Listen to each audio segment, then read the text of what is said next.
Hello दोस्तों, आज एक बार फिर मैं आपका अपने चैनल ग्रेट स्टडी में बहुत बहुत स्वागत करना चाहता हूं। और आज हम लोग डिस्कस करने वाले हैं सेट थ्योरी।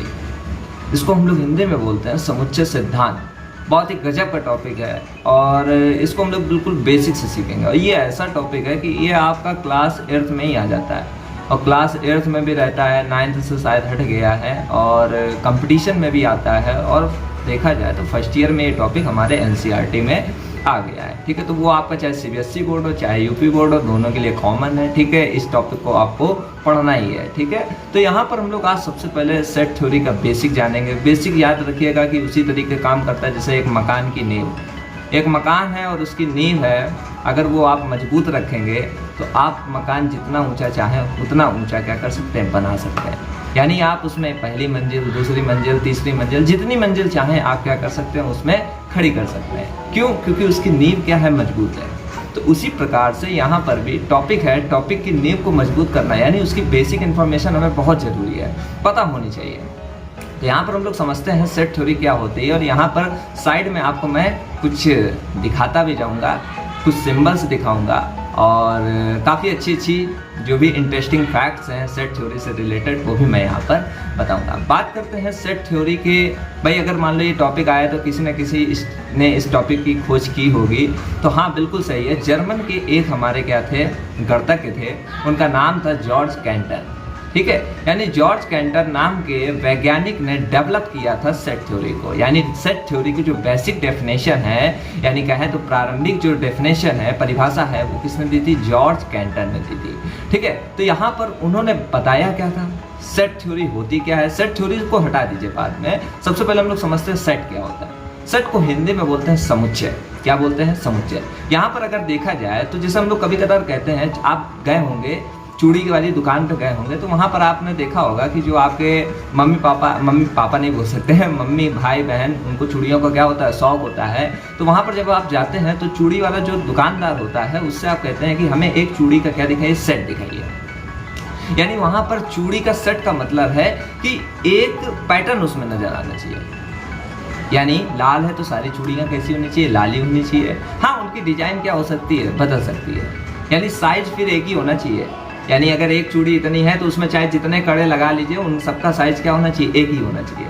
तो उसी प्रकार से यहाँ पर भी वो तो एक हमारा दैनिक जीवन वाला सेट हुआ। यहाँ पर सेट क्या होता है? सेट का मतलब होता है set is well defined objects collection. यानी कह सकते हैं तो वेल डिफाइंड का मतलब होता है सुपरिभाषित।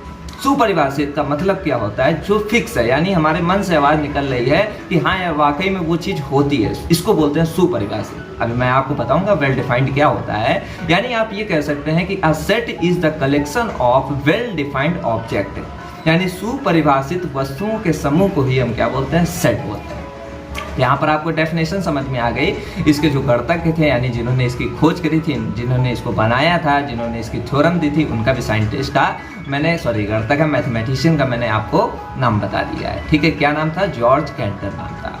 ओके, तो यहाँ पर आपको समझ में आ गया कि सेट क्या होता है हमारा। वेल डिफाइंड जो कलेक्शन होता है ऑब्जेक्ट्स का, उनको ही हम बोलते हैं सेट। ठीक है, अब यहाँ पर एक चीज याद रखना कि वेल डिफाइंड क्या होता है। वेल डिफाइंड को समझना बहुत इंपॉर्टेंट है। सुपरिभाषित क्या होता है? सुपरिभाषित को हम लोग कुछ इस तरीके से समझ सकते हैं, जैसे मैंने आपसे कहा कि एक सेट है और वो ऑड नंबर्स का है, विषम संख्याओं का। तो यहाँ पर आपको तुरंत पता चल गया कि हाँ वो क्या क्या हो सकता है। 1 हो सकता है, 3 हो सकता है, 5 हो सकता है, 7 हो सकता है, 9 हो सकता है। इस प्रकार से डैश डैश डैश करके काफ़ी सारे हो सकते हैं। ठीक है, इसी प्रकार से मैंने आपसे कहा कि एक कोई सेट है और वो अंग्रेजी की जो वर्णमाला है, ठीक है, यानी ABCD जो आपकी है, उसमें वोवेल का, तो आप यहाँ पर तुरंत समझ जाएंगे AEIOU।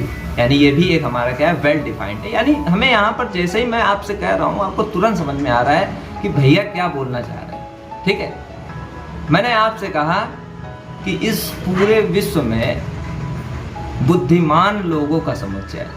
अब यहाँ पर प्रॉब्लम क्रिएट हो गई। अब देखा जाए तो इंसान जब पैदा होता है तो वो तुरंत थोड़ी ना बुद्धिमान होता है क्या? नहीं होता है। लेकिन धीरे धीरे धीरे धीरे उसके माइंड का IQ लेवल क्या होता है, बढ़ता चला जाता है। बहुत सारे ऐसे भी व्यक्ति होते हैं कि उनकी एज भी काफ़ी सारी होती है लेकिन उनका दिमाग उस तरीके से नहीं काम कर पाता है। तो यहाँ पर जो इंटेलिजेंस है वो सुपरिभाषित नहीं है, वेल डिफाइंड नहीं है। क्या भरोसा आज आपको कुछ नहीं आता है और कुछ समय बाद आपको बहुत कुछ आने लगेगा, ठीक है। तो वेल डिफाइंड का जो कलेक्शन होता है, यहाँ पर ये बुद्धिमत्ता, इंटेलिजेंस, ये वेल डिफाइंड नहीं है। तो यहाँ पर हम इसको सेट के उसमें काउंट नहीं कर सकते। ओके, तो सेट का मतलब होता है वेल डिफाइंड होना चाहिए, यानी सुपरिभाषित होना चाहिए, ठीक है। जैसे मैंने कहा कि एक क्लास में कुछ बच्चे हैं, तो वी से, यानी मेरा नाम जैसे विशाल है तो वहीं से मैं एग्जांपल देता हूँ। मैंने कहा कि वी नाम से जो स्टार्टिंग है बच्चों की, ठीक है, उनका सेट, तो उनका सेट तो निकाल सकते हैं आप, बिल्कुल आसानी से बता सकते हैं, ठीक है। तो यहाँ पर इस वीडियो में मुझे केवल ये समझना है कि वेल डिफाइंड क्या होता है। वेल डिफाइंड का मतलब हमें लगना चाहिए कि हाँ वो चीज़ है, रियलिटी है। इंटेलिजेंस में आपको फील नहीं हो रहा था, लेकिन यहाँ पर आपको फील हो रहा है कि हाँ वो चीज़ हो सकती है।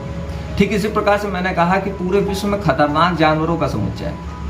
अब यहाँ पर देखा जाए तो क्या भरोसा, कुछ कुछ इंसान होते हैं वो नॉर्मल सी चींटी से भी डरते हैं, ठीक है, और कुछ इंसान ऐसे होते हैं कि जो चींटी क्या सांप भी आ जाए, बड़े बड़े जहरीले जो जानवर होते हैं, ठीक है, जो कीड़े मकोड़े होते हैं, उनसे भी नहीं डरते हैं, ठीक है। तो यहाँ पर खतरनाक, क्या भरोसा जो चीज़ हमारे लिए खतरनाक हो वो दूसरे के लिए खतरनाक ना हो, तो ये फिर हमारा वेल डिफाइंड नहीं है, ठीक है।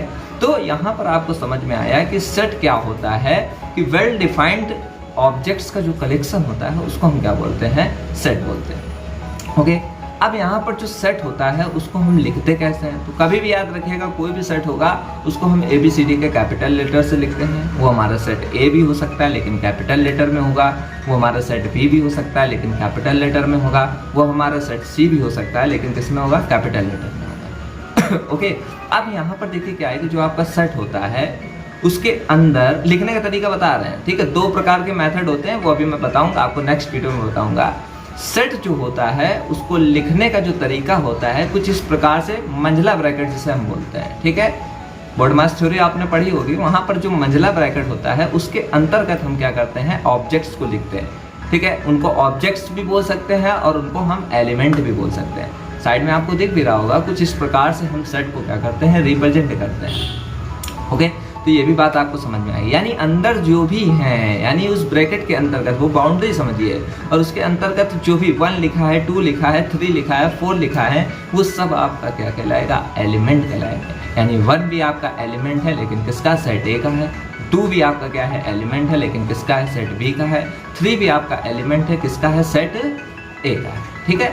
अब एलिमेंट है या नहीं है इसको कैसे लिखा जाता है, ठीक है। तो इसको लिखने के लिए एक सिंबल होता है कुछ इस प्रकार से, ठीक है। ई जो होता है उसी को थोड़ा डिजाइन से बना दिया जाता है, थोड़ा खाते पीते घर का ई बना दिया जाता है, उसको हम बोलते हैं सेट ई बोलते हैं, ठीक है, यानी एलिमेंट बोलते हैं, ठीक है। तो इस प्रकार से मैंने आपको बताया कि कब एलिमेंट होगा, कब एलिमेंट नहीं होगा। सिंपल सा है, आपको देखने का भगवान ने आँख दिया है और आप उस आँख के माध्यम से देख सकते हैं कि वो एलिमेंट है, यानी उसमें अगर उपस्थित है तो वो एलिमेंट है, अदरवाइज अगर उसमें उपस्थित नहीं है तो वो एलिमेंट नहीं है, ठीक है। बाकी हम लोग नेक्स्ट वीडियो में सीखेंगे। यहाँ के लिए आपने देखा, इतना देखा, बहुत बहुत धन्यवाद। नेक्स्ट वीडियो का वेट करिए। Thanks for watching.